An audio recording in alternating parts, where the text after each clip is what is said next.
Far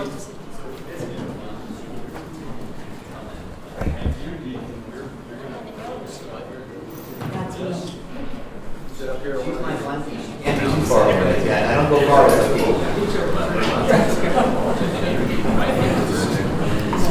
She's kind of like Ross. She is. Good morning, everyone. I want to welcome all of you to this Animas County Board of County Commissioners work session. Today is October 8th, 2024. It is now 10 a.m. I'm calling this meeting to order. Please rise for an invocation by Commissioner Tony Haas, followed by the Pledge of Allegiance by Commissioner Luis Lopez. Lord, we ask for courage. Courage to face and conquer our own fears. Courage to take us where others won't go. We ask for strength of body to protect others, strength of spirit to lead others. We ask for dedication to do our jobs and do it well. Dedication to our country to keep it whole. Give us, Lord, concern for those who need us. Please, Lord, through it all, be at our sides. Amen. Amen. I pledge allegiance to the flag of the United States of America and to the republic for which it stands, one nation, under God, indivisible, with liberty and justice for all. Roll call, Mr. Dorncott. Commissioner Luis Lopez. Here. Commissioner Hess. Here. Commissioner Peterson. I'm here. Approval of the agenda. Do we have any changes to the agenda, Mr. Dorncott? No changes, Commissioner. I'll entertain a motion. Move to approve the agenda. Second motion. Commissioner Luis Lopez. Yes. Commissioner Hess. Yes. Commissioner Peterson. Yes. Well, once again, good morning, and I want to welcome all of you.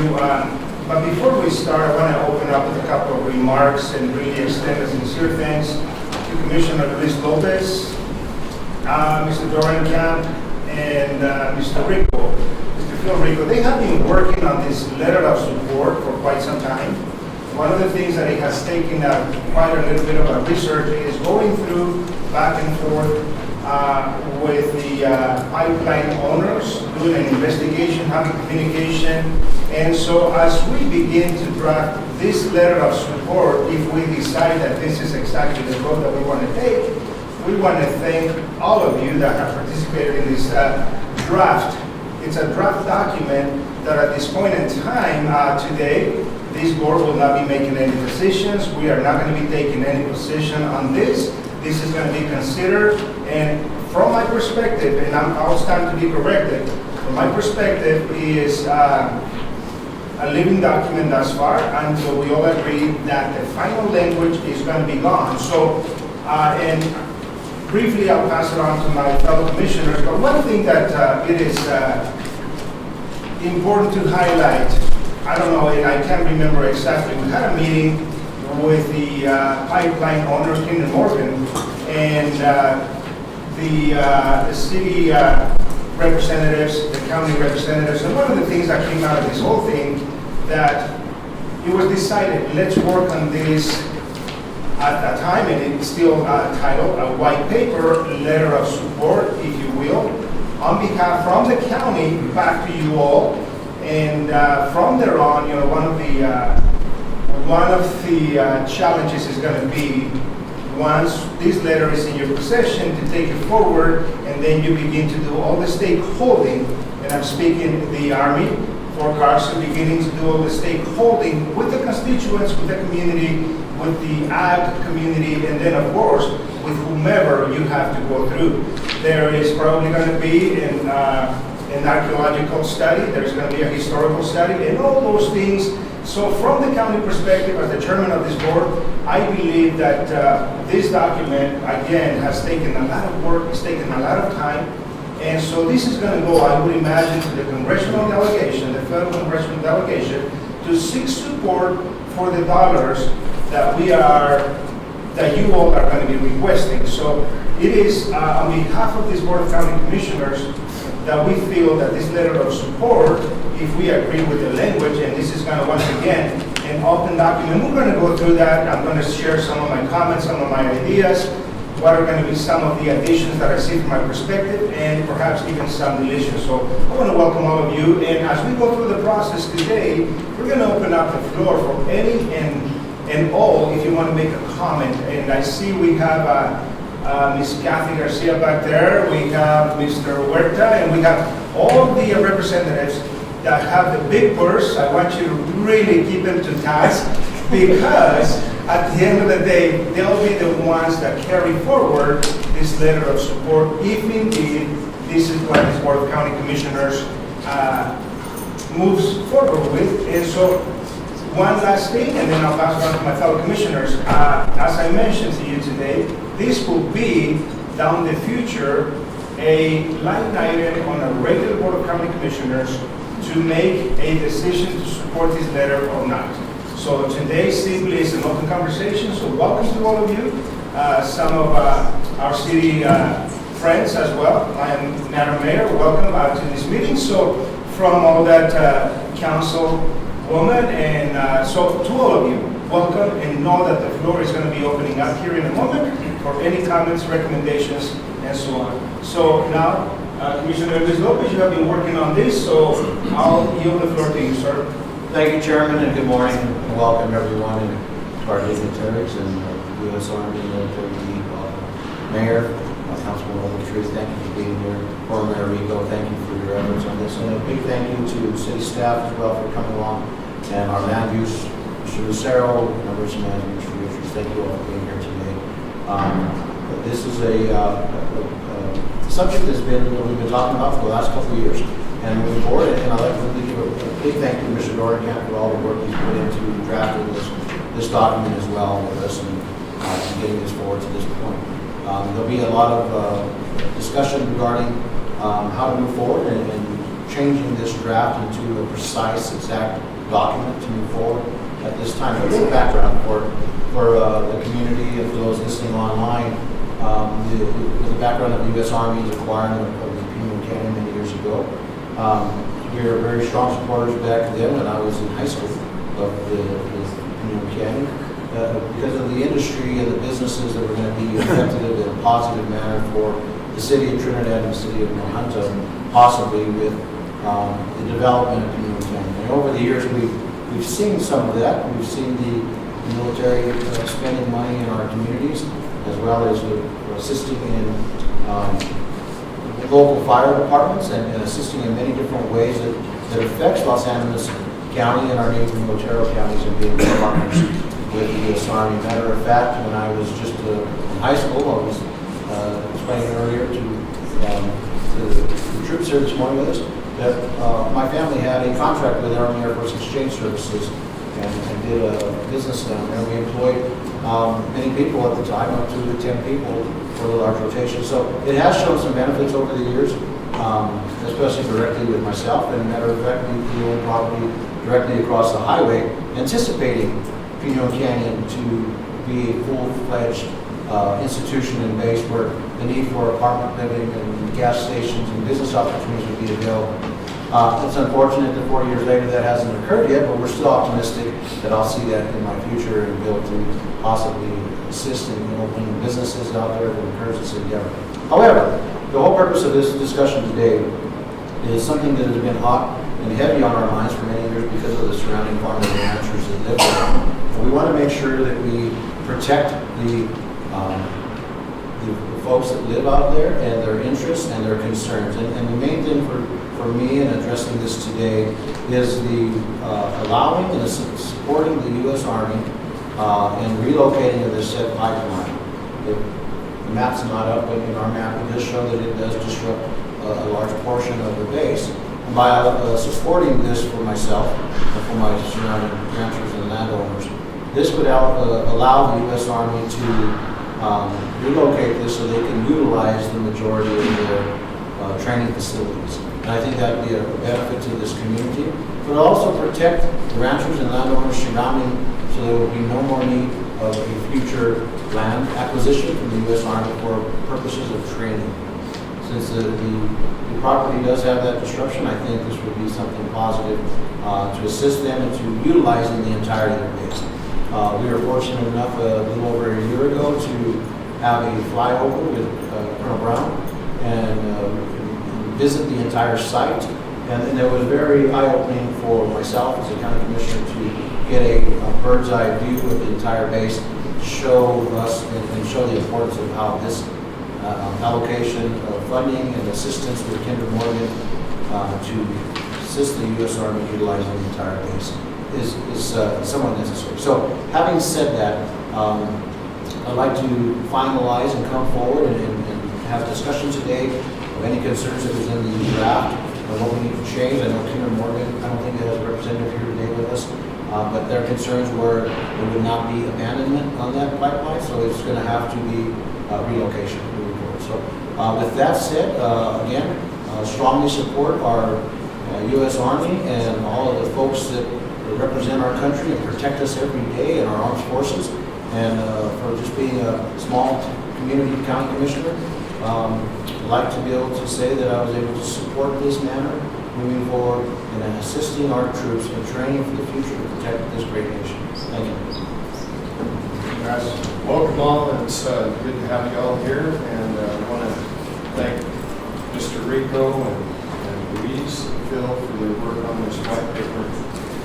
I'm kind of a man of action. I'd like to get into the details of this conversation, and let's get moving on. Thank you, sir. So on that, let me extend a sincere welcome. If there are any questions to General Harris, welcome to San Luis County. Garrison Commander Colonel Oxenbach, I hope I said that right. Very good. And Deputy, very good. Thank you so much to all of you. And so from the perspective of this letter of support that we are going to be penning and completing, the greatest opportunity that we have had is I have gone through this letter several times. By way of history, the pipeline, we have once again through the work of former Mayor Rico, Mr. Phil Camp, and Commissioner Luis Lopez, there's a little bit of history on this letter. I don't know if you all have a copy of it, but let me kind of give you a little bit of background. Pinion Canyon is about 236,000 acres. There's an approximate 26-mile high-pressure gas line that runs directly through the maneuver training area at Pinion Canyon Maneuver Site. By the county supporting the relocation of this particular project, we will increase military training exercises, flexibility by utilizing the entirety of the site. One of the research points that was discovered as this letter was being penned, an example of a recent large-scale exercise was forced to reconfigure attack lanes, sacrificing realism to protect the pipeline. So as I read this information that has been discovered and researched, the pipeline becomes somewhat of an obstacle to provide all of the training necessary. Going back, Kinder Morgan executives did not express a willingness to share in the cost of abandoning or relocating the pipeline. So in a sense, the owner of the pipeline said, you want to do it, you go ahead and do it, very specifically back to the Army Corps of Engineers. So, and as you all prepare the study, one of the questions, my first question to either the garrison commander or general, this information that we have in front of us is 2019, $42 million to move the pipeline. That was dollars from a few years ago. We have recently seen the supply, demand, the cost of labor, the cost of all those things. Can you extrapolate and see what would the cost be? And I would imagine that as we go through the appropriations, perhaps in 25, 26, do you know what, if we were to leave that number in the letter for the congressional delegation once it gets to Washington, D.C. and the DOD, is that a figure they can work with?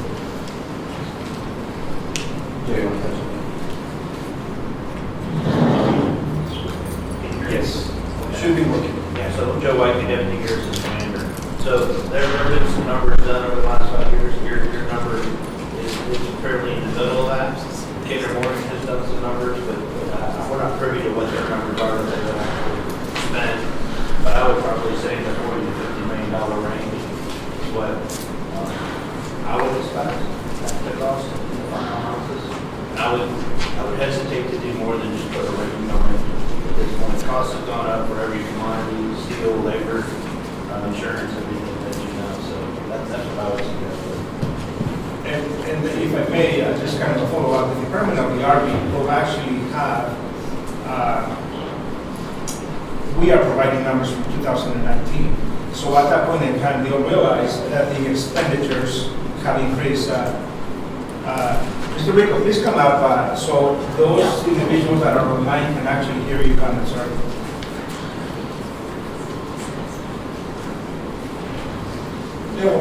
Phil Rico, Commissioners, thank you for putting together this event today.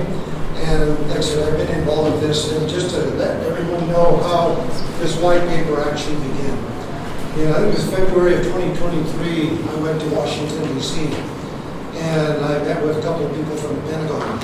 And one of them was, it actually was Ivan Bolden. He was from the Office of the Deputy Chief of Staff. He was the Chair of Joint Services. And he and I, he actually decided to come to Colorado Springs, I think it was in May of 2023. We had a breakfast together. He was the one that actually recommended this white paper come together, I think so. And he was expressing the importance of this white paper and how it pertains to Pino Canyon and the services and the readiness for Fort Carson soldiers to be prepared for war. That's really what it amounts to. And so we had a conversation, and he was the one that recommended that this white paper begin. And I stayed in contact somewhat with him. He retired, I think, at the end of December, and he actually transferred his chair over, I guess, to Kamala Rose. I had a little bit of conversation by emails with her. So I have some emails from her, whether she's still there or not. But here, just to kind of fast forward, last September when we had that meeting with everybody, we had, and of course, like you said, Kinder Morgan didn't want to put forth any money, but they would be willing to put forth what they call a tabletop exercise of what the cost would be. We got that, I think, like in February, and I passed that on to everybody. And then about a week ago, I was concerned. I said, one thing that they did not give is a breakdown of what all this was pertained within that estimate. And their estimate that they have today, as of that time, was $35 million. And I just wanted to, I asked them, actually it was William Brown and Gary Ziesty, and they were two of the people that were here last September. And one of the things that they came back and they said that, of course, that cost now is not valid because it's already been, 8 or 9 months that it's been. So it's important to know that my question to them was, what all did that estimate pertain to? And I passed that information on to all of you as well, which was, did that include engineering, did that include cost, did it include labor, did it include, and he said all of the other. They came back, and you guys have a copy of that, and they did say that it covered everything that they knew that they would need permitting, et cetera, et cetera. So you guys have that. So fast forward, that is the current information from Kinder Morgan's side and the conversation that we're having with us. Anyway, thank you for Thank you, sir. Thank you. And kind of a follow-up on that, let me ask you a question to anyone from the Army. I want our community to really understand what is happening here. And simply for us, I think the title of white paper is something that perhaps could have created a question mark. This is, once again, the way I see it, and I stand to be corrected.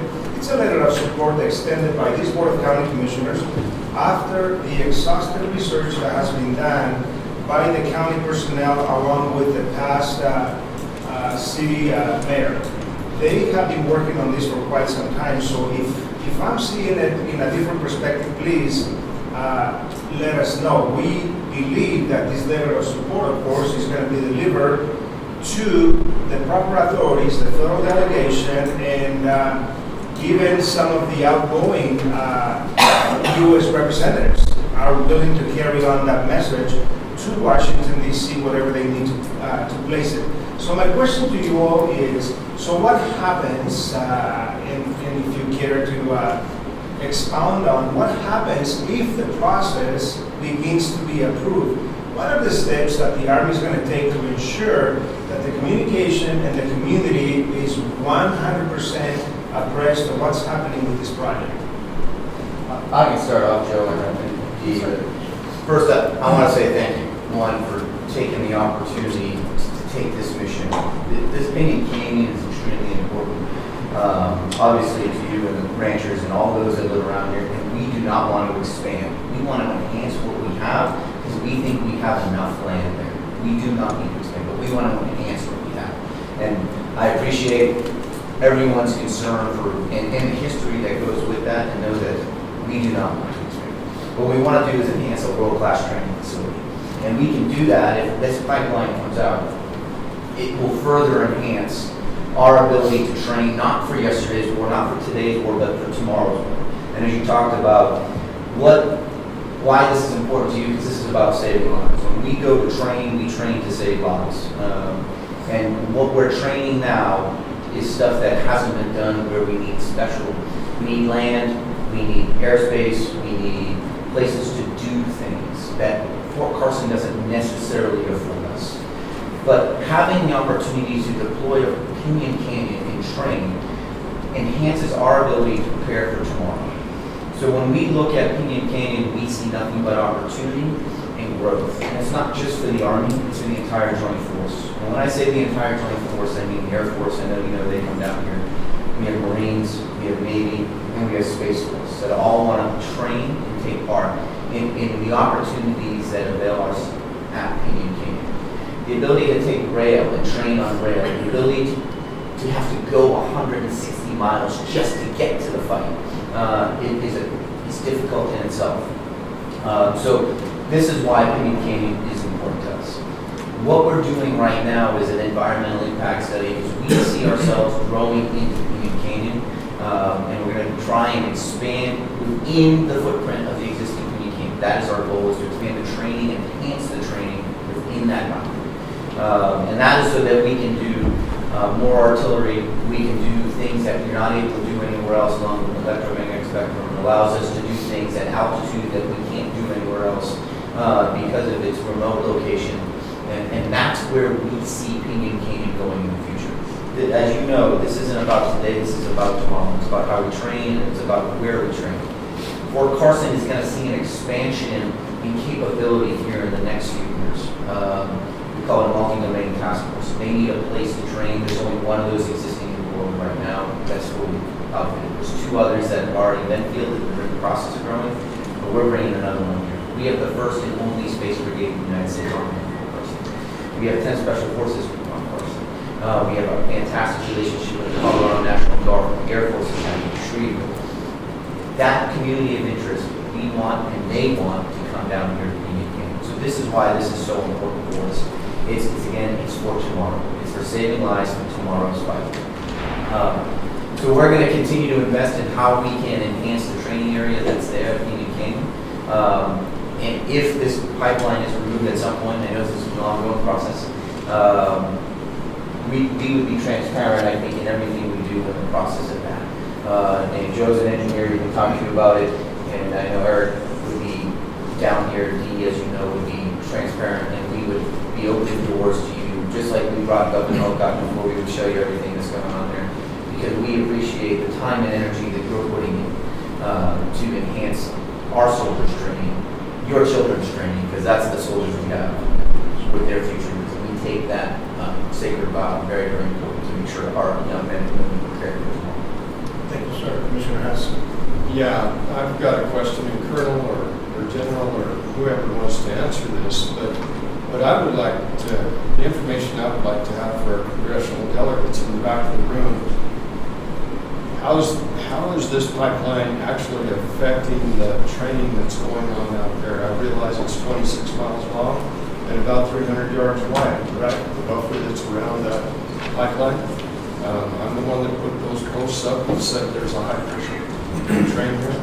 And but tell us how to fix that, and what's the chances of there being and we got to give it to staff. Dee done a fantastic job of keeping our soldiers safe while they're training on that 26-mile corridor, because you know, we didn't lose anybody and we haven't had any explosions as of today. But can you address the concern there and how this will make the training more valuable there with that on the outside? I'll start off, and that's, so when you take a look at exercise design, we have to find creative ways to avoid the pipeline and work that into the tactical scenario so that we can develop the best training that possible for our soldiers. Right now, what we have there is a non-gun impact, so that means no high explosive munitions. So really it limits what we can do down there. And we are getting creative because we have to exist in where we do. And we say, okay, the facts are there's a pipeline. So we're creating an environmental impact study right now, a $7 million study, to figure out where we can place impact areas so that we can expand our training in the existing Indian Canyon area. If that pipeline wasn't there, we could expand our impact area so that we could do better training, period, efficient. And that would make us better for whatever we have to do next. With the pipeline in place, it does limit what we can do in terms of maneuver. As you know, I've seen running and I pay attention to the sign, and it says you can't drive on this, you can go perpendicular, but you can't drive along it. So it forces us to sometimes develop unnatural things. So last time we were there was in August, and what we did is we turned that into a river. And so we had to designate certain crossing points, and like we made it into a realistic scenario, but we had to get very creative. It was not what we initially wanted to do in order to replicate this scenario we were preparing for. So those are some of the limitations that are there because of the facts. There is a large pipeline that runs 26 miles through the that won't stop us from training because we have a mission. But it does degrade what we can do and the potential for what we can be.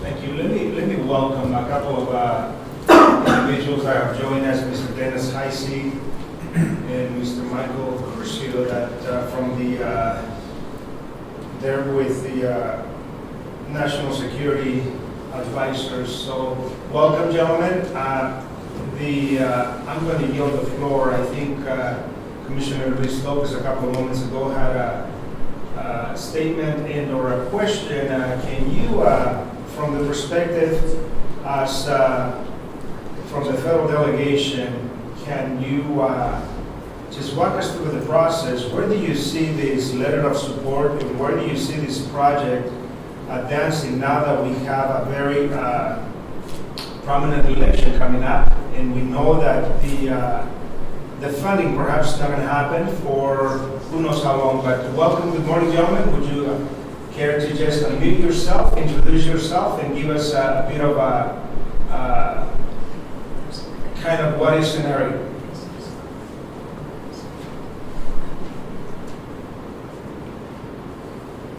I guess it would still be morning for you all on Mountain Time. Good morning, good afternoon. My name is Michael Curcio. I am Congressman Lamborn's Deputy Chief of Staff and National Security Advisor. It's good to see my friend General Ferris in the audience, who I have a great working relationship with. Without really going too much into the meat of the requirements, I think that what we would be looking at for this issue is something called a Defense Community Infrastructure Program project, which are grants awarded by the Department of Defense for projects that benefit both the community and the National Defense Mission. this year, with the assistance of the Army, Congressman Lamborn submitted language into the National Defense Authorization Act, which is not yet passed the Congress, but we anticipate that the language will survive the negotiation conference as we move toward the end of the year, and will be enacted. It's something called directive reporting language. It technically doesn't carry, it's not statutory, but it carries the force of law. What this language is doing is directing the Army to study the feasibility of the range, its utility, and then report back to the Committee on Armed Services on its findings.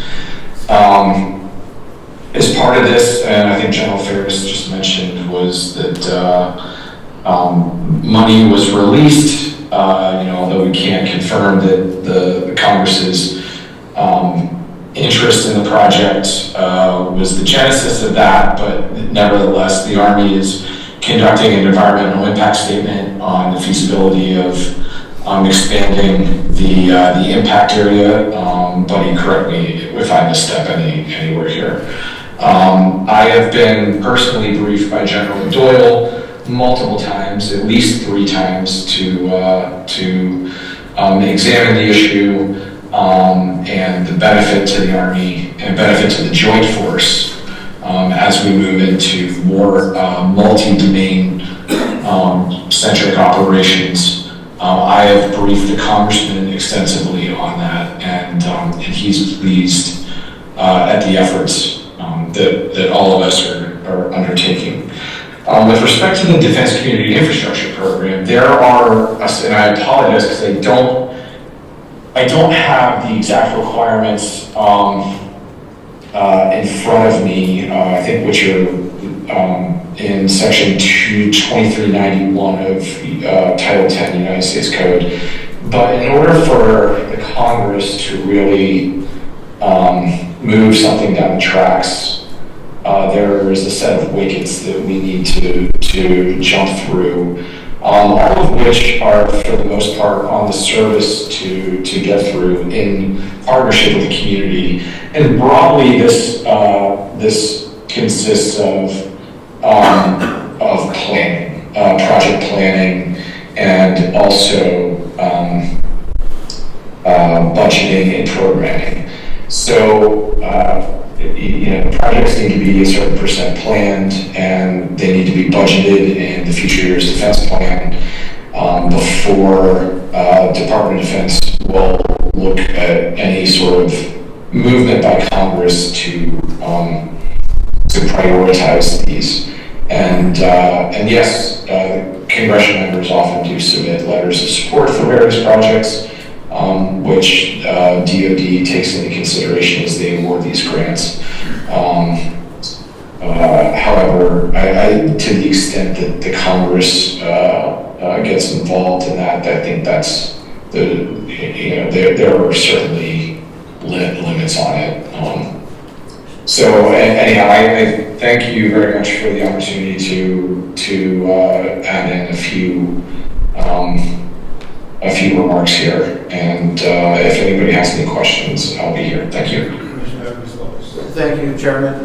Good morning, Mr. Christian. Thank you for being here with us this morning and giving us that information. The whole purpose of us coming together today is to talk with our delegation, our partners in the U.S. Army, and having our city council and city members here available to understand the concept of this. But most importantly, as we all know, it all comes down to money. So without that, we have nothing. So basically what I'm hearing from you is we possibly have an avenue for secured funding, possibly through Congress, and moving forward at this time. My question to you is, Congressman Lamborn, who you represent here, I believe, is no longer going to be in office after the first of the year, or is it but not running for re-election, correct? Yeah, that's correct. Congressman Lamborn has decided to retire, and his term will end when the new Congress is sworn in on January 3rd. So, hearing that and knowing that, who will be moving forward, spearheading this endeavor to get the support and continued support, because as we all know, if you're not in office to continue this, is there any level of a continued support for a continuation of this processes moving forward to secure this funding? Or what's the succession plan look at this point after the congressman is out of office? Well, I mean, to be blunt, we still have an election to go through. So, I think any sort of comment on my part on any proposed, succession would be premature. Although all I would do is encourage you to engage your representative, your elected representative, whoever that may be, moving forward. Okay, I guess maybe I could have phrased it a little differently. Does the congressman currently have other representatives he's working with in supporting this issue moving forward? As far as other members of Congress and the Colorado delegation? Yes. No. So it might be an uphill climb once he's out of office, and so I just wanted to be perfectly clear of how this process works, because we put a lot of effort and time, and everybody's here today with us, and to do these steps moving forward. So is there a plan from a perspective of the U.S. Army, if this doesn't, appropriations get funded, what's the next steps for the U.S. Army to move forward? Once you have all the stakeholdering in place with the county commissioners and the city of Trinidad, what's the next steps for the Army if this funding is not available? So obviously the Army gets its funding from Congress, and actually from the Department of Defense, from the one from Congress, right? I think we all know that. So in terms of priority, one, we're going to be great stewards of our tax dollars. We don't take that lightly in terms such as budget does in small amount. Those are non-starters with us. Every single dollar, every single tax dollar we get from Congress, we greatly appreciate and prioritize. I think if you took a look at the Secretary of the Army's stated priorities, you would find that this is probably low on it. Where we're putting most of our energy right now is in housing infrastructure, which is barracks for our soldiers. For example, our barracks were built almost 50 years ago. We're putting money into infrastructure in terms of where we work. Most of those were also built around the same time. As we bring new weapon systems on board, we need to modernize the hangars for the future vertical lift. We need to modernize for our new tanks so that we can actually pull those engines, store them, and make sure we're being good stewards of the equipment that our tax dollars are towards. That is why we are currently moving forward to enhance what we have at PDK. And we were able, we do appreciate our congressional delegation for Colorado going forward and leaning on the Department of the Army to free up that environmental impact study money. Michael says he doesn't think he did. I think they did have an impact, but we got some quick movement. And that money has been allocated, and that study has been awarded as of 27 September. So again, that will allow us to enhance what we can do that's existing. Those are the facts.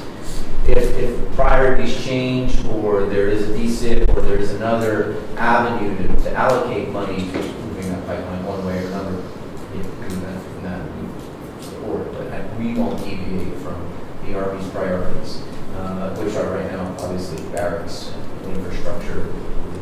Okay. I just want to see exactly we have Plan B. I'm one of those kind of guys that like to see the future. I can't ever have that crystal ball perfect, but at least have a Plan B and C in place to move forward.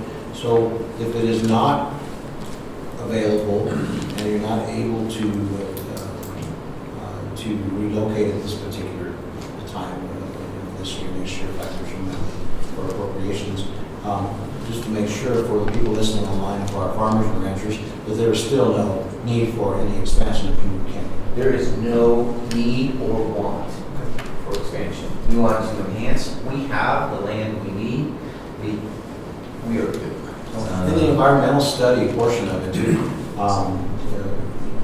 what's that length of time looking at for you guys now? Eric, is that 2, Joe, 2? I can take that, sir, if you want. Yeah, Yes, sir, so I'll pick up where the General Ferris left off, but the EIS was awarded to Omaha District Corps of Engineers on the 27th of September. And they are gearing up to start the study. Once they start the study, there's a 2-year statutory period that takes. During that period, there's multiple planned for federal law engagements with local communities and any stakeholders.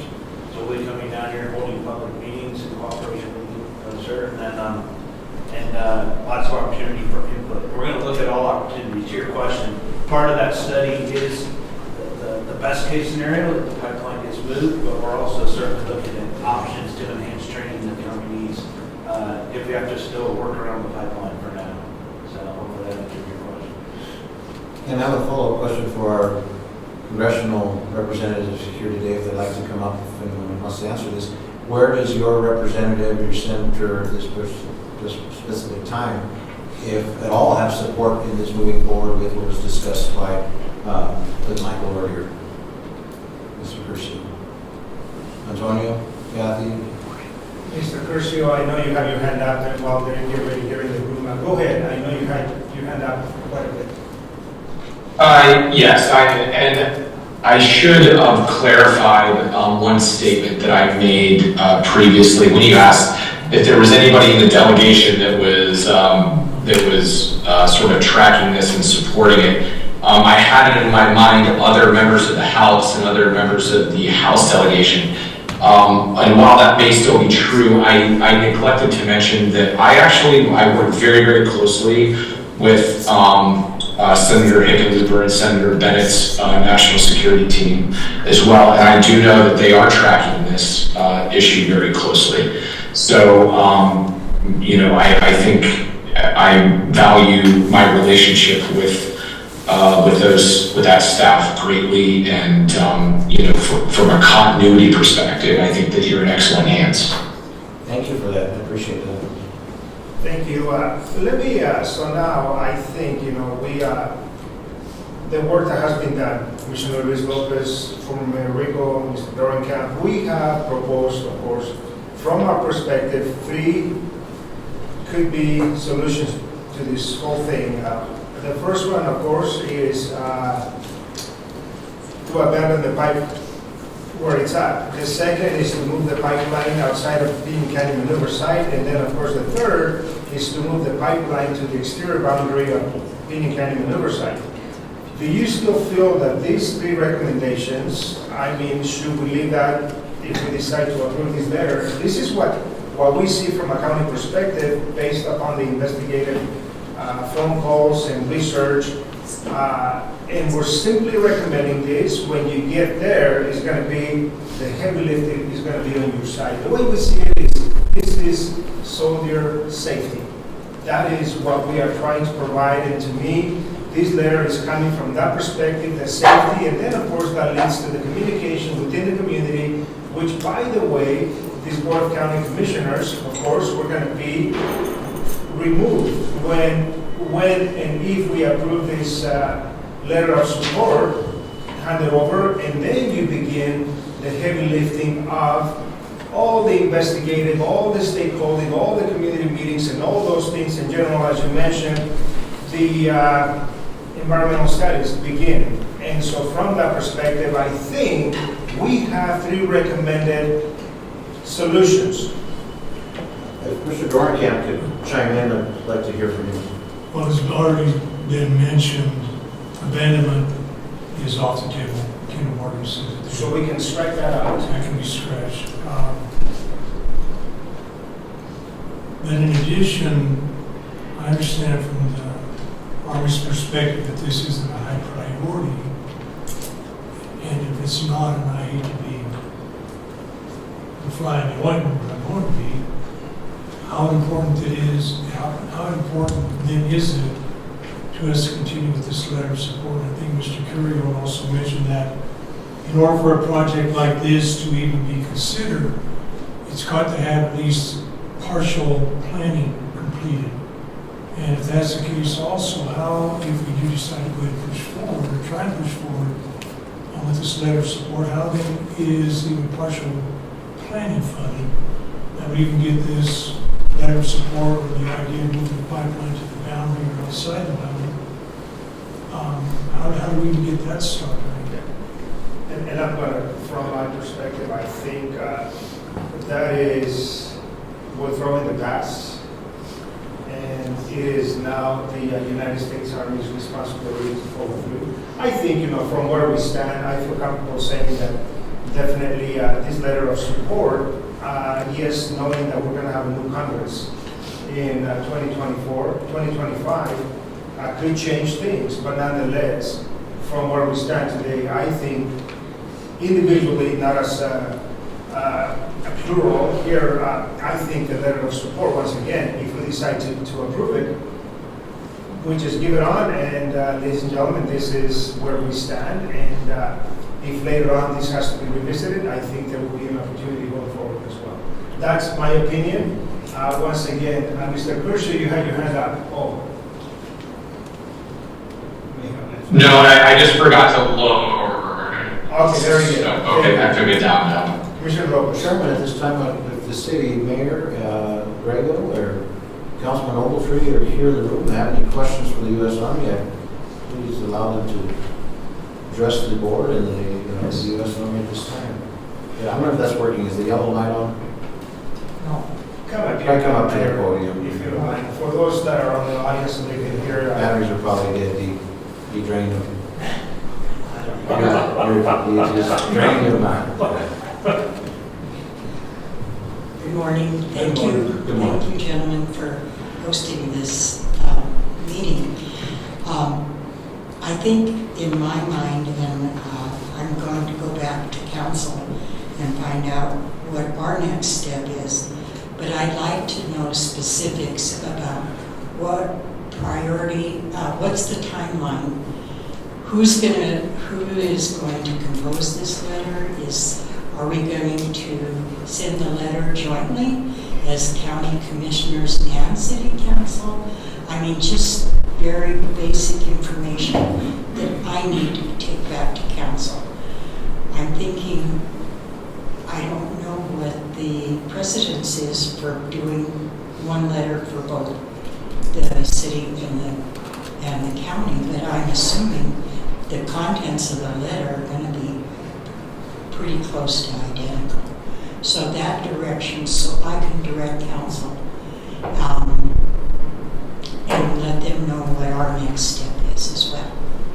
Madam Mayor, let me go ahead and we will reach out to our legal counsel as well on that. Okay. I need to get clarification exactly what it would take for us to do a joint letter. Certainly that would be, I think it would be predominantly more accepted. I think as far as the language, I see a couple of edits, a couple of revisions, as we just discovered a couple of minutes ago with one of the recommendations that initially was on the table. So let us do a little research, and we'll certainly, and as far as the priority, we'll go ahead and leave that to them. What is the priority? I think we have, as you mentioned before, we could work on it, give it another iteration, and then send it out to you, to the board, and see where we're at. I apologize, there was an oversight with the notice of this meeting for city council. So what I would suggest, and I hope the county commissioners agree, let's do a joint session together. And we'll post it properly. That way everybody from city council can answer questions. I've tried to do my best to convey to council what this project means to the Army, to the county, and the city. You know, it's an opportunity. It's a win-win-win for all three of us. So maybe if we could all get together and, you know, I love having the Army here, but just as convenience, maybe have a Zoom meeting or however I would just really like to get this done. Again, you know, I really want to extend a sincere thank you to Commissioner Luis Lopez Yes. and those that have worked on this document, because about a year ago, it was decided that he and former Mayor Rico will carry this with the help of both administrators, city and county, And so quite honestly, for us, this is kind of perhaps the penultimate revision of what we could end up with. So absolutely, we'll get a little bit of a direction and guidance from our legal counsel, and then we'll reach back out to you. All righty, thank you. Thank you, Mayor. Yes, please come up. To quantify or to continue on that, Mr. Dorncamp and I will work on that, Mayor and Council. Review it, get a final draft to the Board of County Commission before we submit it for city councils, and then we'll have a work session regarding the final draft moving forward. And that way we can have an opportunity to review. I think we sent this out a couple weeks ago, a week ago, It's been a while. been out there a little bit. So I think it's gone to everyone to have a chance to digest it. Now we're at the end of the race where we'll probably need to finalize and get a final good draft with all of the participants putting input. So I would recommend that if any city council has any concerns regarding that, to please contact me, and I can address those questions at that time regarding the purpose, the background, the conclusions, the benefits, and all of that, so I can have one-on-one conversation with city council members. I'd be willing to do that at any time. And that way we can answer those questions before we come to a public session and all of the questions come out regarding that. So, excuse me. Just for the record, I'm a city council member. My name is Erin Ogletree, and I fully support what the mayor said. I just wanted to add a little color to some of what I've sensed on council about this situation. And mostly what the concern has been is that we have to have an identifiable interest for Trinidad. All of us are very patriotic, and going to the maneuver site last year was really a remarkable, life-changing event for me, riding around a Black Hawk helicopter. I was unbelievably impressed with everyone there, with the work that's being done there. So this doesn't come from a point of view of you don't understand its importance. But as far as the city of Trinidad, there's a history with Pinyon Canyon, and there was an incredible outcry, as everyone's aware, when Pinyon Canyon was trying to expand years ago. And that has all been resolved. But as this issue is coming up again, I think it is incumbent on us as a city council and as representatives of the city of Trinidad that we are assured that Pinyon Canyon is not going to be harmed. So we're going to be very interested in the environmental study that comes out as to what kind of ordinances are intended to be used. One thing that's very impressive about that place are the number of environmental resources, historical resources. So we're going to be, as a community, interested in how those are going to be protected.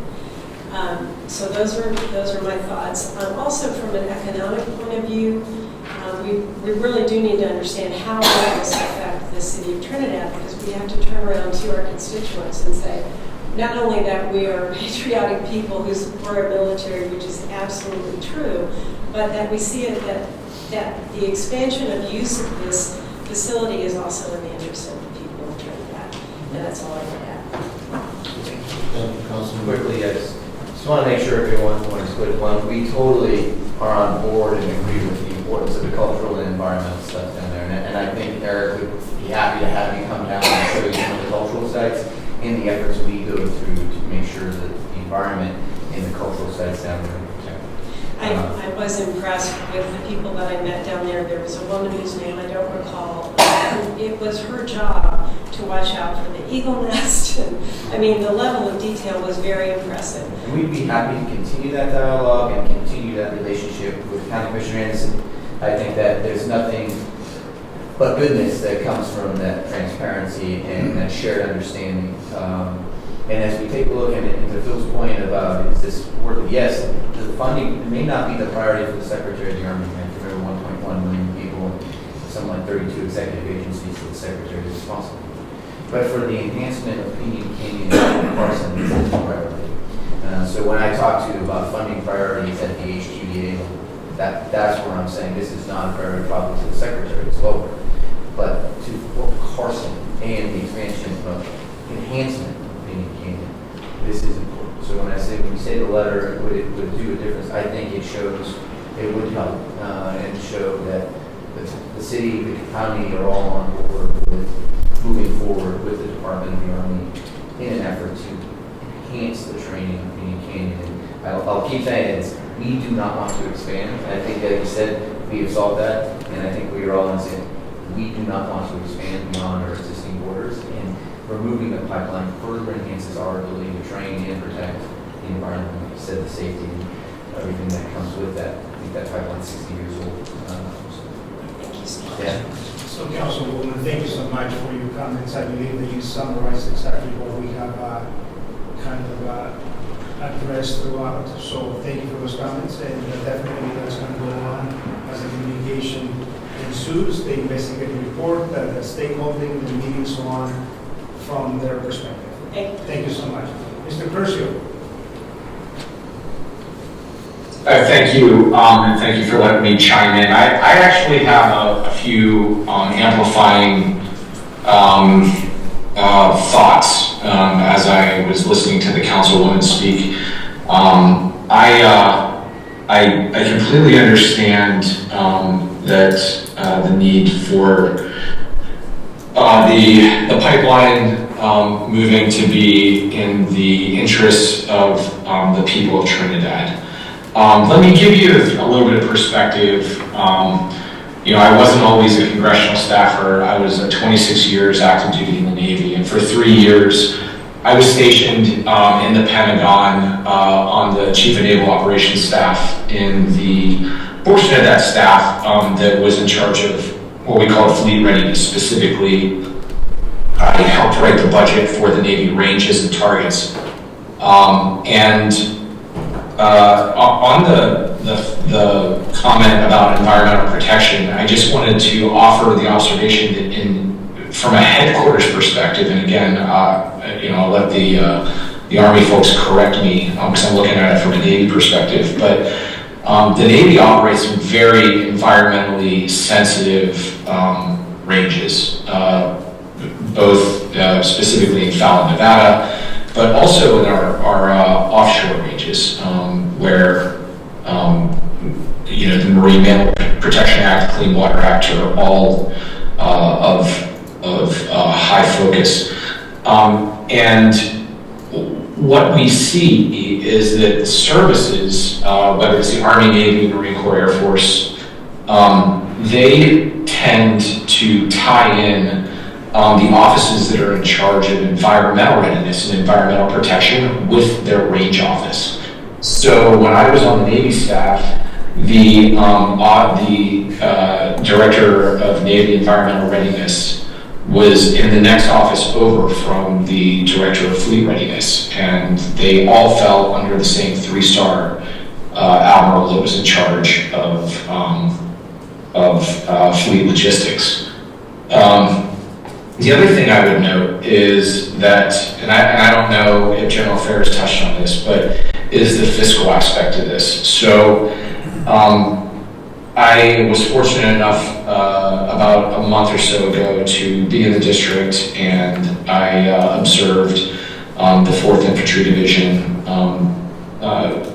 undertaking a fairly large exercise, and the training that, from my perspective, that unit was able to execute, and the level of readiness that they were able to obtain without going and expending a massive amount of operations and maintenance funds of the Army was, from my perspective, again, a huge benefit. And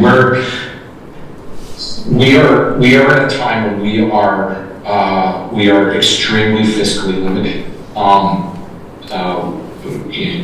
This is not a political perspective on my point. The numbers are hard and fast on the deficit that the country is running, and yet we're at a point where our defense spending is at a low with respect to GDP that we have not seen since World War II, with the exception of 2009 when it was 100% lower. Right now we're at a 3.0% GDP in defense spending. 2009 it was 2.99, and then it was, that's the lowest it's been since World War II. At a time when the world is encountering some of the most tumultuous challenges that we've seen. And so I think that the benefit for the country in having our soldiers and increasingly our airmen and I mean, really it just runs the gamut of domain. The ability for them to train in a space like Pinyon Canyon is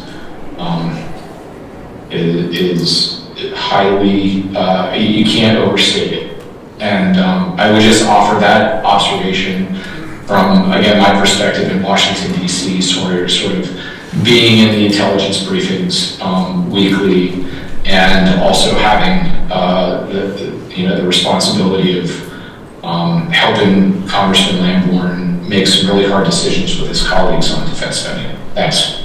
Mr. Kershaw, thank you for that. And for General and Colonel here today with us, this is the main purpose. We haven't really had any more follow-up meetings regarding this white paper because the funding mechanisms and the priority to them was in place. In my communications with our other representatives and senators in the past 6 months, 8 months, it's pretty much been a stalemate until the election is over. And that's kind of why we haven't really brought this forward until this conversation happened at Pinyon Canyon a month ago, and Commissioner Haas brought that to my attention that Mr. Lamborn had some possible funding mechanism in place. So that's still background why we have not really fulfilled this commitment moving forward until the election was done. But now having this opportunity with Mr. Curcio and Senator Lamborn moving forward, this is the whole purpose of the And you bring up potential and moving forward as we look to the future. Some of the things I'd like to highlight for everybody in the room is when we look forward at potential for Pinyon Canyon and what 4th Infantry Division is looking at this. Some of you may have heard of the Army's Future Command, which is the lead, modernization, innovation, and developer command for the United States Army. So what we're trying to do now, and what we have already been ordered to do, is 4th Infantry Division will start in 2026, being one of the key experimenters for future weapons platforms and technology platforms for the Army. And what we're designing into the exercise is incorporating Pinyon Canyon, not just the world-class Fort Norman, which is the Mojave Desert, not just 29 Palms, not just out in California where all the tech is, but how do we bring that here and demonstrate and train with that equipment here in all those contractors? And it kind of goes to the, I think, the council's and mayor's question of what is that impact? I can't talk to you about economic multiplier. I'm an Army guy. But what I can talk to you about is the potential to bring high-end units, high-end technology, and experimental things to train at Pinyon Canyon and to just all of Southern Colorado, Colorado Springs, all over. So that is where we're looking when we look at 26. And this is why we think it's important for your voice to be heard as something, if this is something you support. I think it'll be a large impact across the entire Southeast Colorado community. And thank you, General. So bottom line is, for us, is we've worked, my fellow commissioners and I, for many years together, on Senate bills and House bills in the state of Colorado. This here function today is basically stakeholder.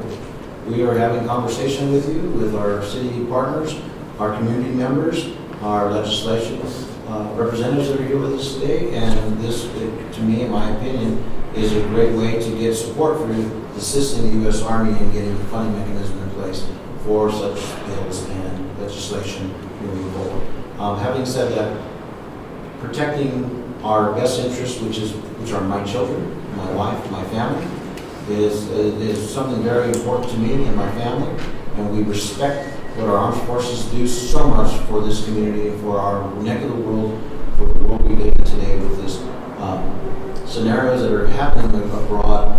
We respect the U.S. Army and everything they do for us to protect and provide the very safety and protection that we need for our community. So I thank you all for coming today. That's my closing comments. If you have any more comments from the room, Mayor, former Mayor.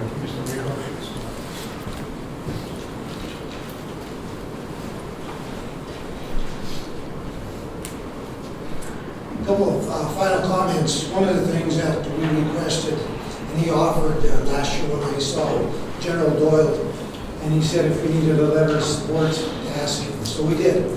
So we did get a letter of support from General Doyle, and that has been sent off to all of you. All of you should have a copy of that. And in there, it actually mentions that there will be some economic impact. And I think that's going to be the question from the community of the state of Trinidad. What's in it for us? So that's what it boils down to when you come to a community. So I think those are some answers that maybe can be worked on as to what maybe some of those economic impacts could be for the community. So it's really important that I think that we gather all this information and move it forward. Being that I've been involved with this, I'll offer to you and whoever, if you guys need any information from me, I'm willing to sit down with you and offer you what I know and some of the people that I've contacts and all the information, because I do have a binder of several pages of people that I've talked to in the past on this. So I think it's really important that this moves forward. Maybe we can get a timeline of some sort when we could like to get this completed, so that it just doesn't sit on the table. So I think that would be of some importance as well. Thank you. Commissioner Hess? And from a rancher's point of view, living in that area and having dealt with that second round of possible expansion, there's going to be those topics to consider too: noise, dust. That will be their concerns. And but I've been assured that these are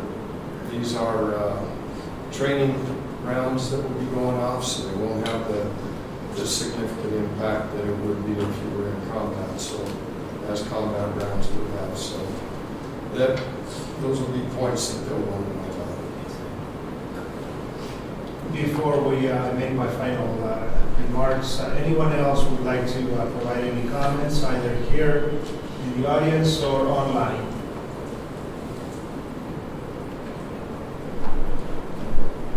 Jim? First, I'd like to say to the Commissioner and the stakeholders in the room, thank you. Thank you for taking the time and the energy that has been put forth into this letter, which is very well done, and I appreciate having that to read and prep. I thought it was very accurate. And I want to express how proud I am to be part of this community. Even though I'm up in Fort Carson, the north part of this community, you are valuable neighbors, and we appreciate you as neighbors. And I hope you appreciate us and recognize that we want to be part of this community, and we want to be part of the problem solving, just as you have proven to us. So thank you, and thank you for your expressed patriotism, your expressing, and your commitment to your community, not just the community now, but in the future. And I think that's why everyone here serves. We in uniform don't have a monopoly on service. And you probably get a lot of complaints every day when you go down the street and get a cup of coffee. Someone always gets something. So I say thank you for what you do for your community and what this community can be in the future. And we're proud to be part of it. We look forward to growing this relationship. I think the first memo I have about Pinyon Canyon goes back to 1981. I'm not kidding. It's a typewritten letter and it's still bad. But we've progressed so far because people are willing to sit down with stakeholders and have candid, honest conversations. So thank you for that as well. And we will be transparent in all we do, and we will continue to be transparent, as I hope it is. And with that transparency, we do not want to expand Pinyon Canyon. We have no plan to expand Pinyon Canyon. We want to enhance it because we see unlimited potential and what lies there for our Army in the future. And I think if we continue as stakeholders to sit together, we can make this a win-win situation for everybody. For the member city, the city dwellers here in Trinidad, to our ranchers out there by Pinyon Canyon, to the soldiers and your children who one day may wear a uniform so that they're prepared to go forward. I really appreciated the congressional delegation and the staff those that have come through. They've put on their boots and come down to Pinyon Canyon and put eyes on it out of the marble halls of the Capitol, and I appreciated that, led by Michael Curcio and Congressman Lamborn's office. But he's not alone. That delegation from Big Looper to Bennett have all expressed interest in how do we make this better. And I think that shows their commitment to the community of Colorado. And I'm proud to live in the state, and I'm proud to be here with you here today. And I'm excited to see where Pinyon Canyon can go in the future. So thank you. Thank you, sir. Just one last economic impact plug, and that is, please remember that at our Perry Stokes Airport, fixed base operator has the ability now to do live fielding or hot fielding, however it's termed, and your helicopters and other flight machinery have been coming there, and please continue to do so. We're going to be there today. He's a proud alum of our 4th Combat Aviation Brigade, so very good 2-4. On that note, I was going to be remiss if you would have mentioned that because we have to use every opportunity, of course, to promote economic impact. Ladies and gentlemen, thank you so much on behalf of this board. We are honored to have had this conversation. This will create continuity, will create transparency and accountability. And so for that, it is our duty to bring it to the constituents and have this conversation as this document will go through its final stages of revision. And so for that, thank you all for being here today. This pretty much then concludes this meeting. Having no other questions, commissioners, I will entertain a motion to adjourn. So moved. Second motion. Commissioner Hess? Yes. Commissioner Luis Lopez? Yes. Commissioner Felix Lopez? Yes, Thank you. thank you.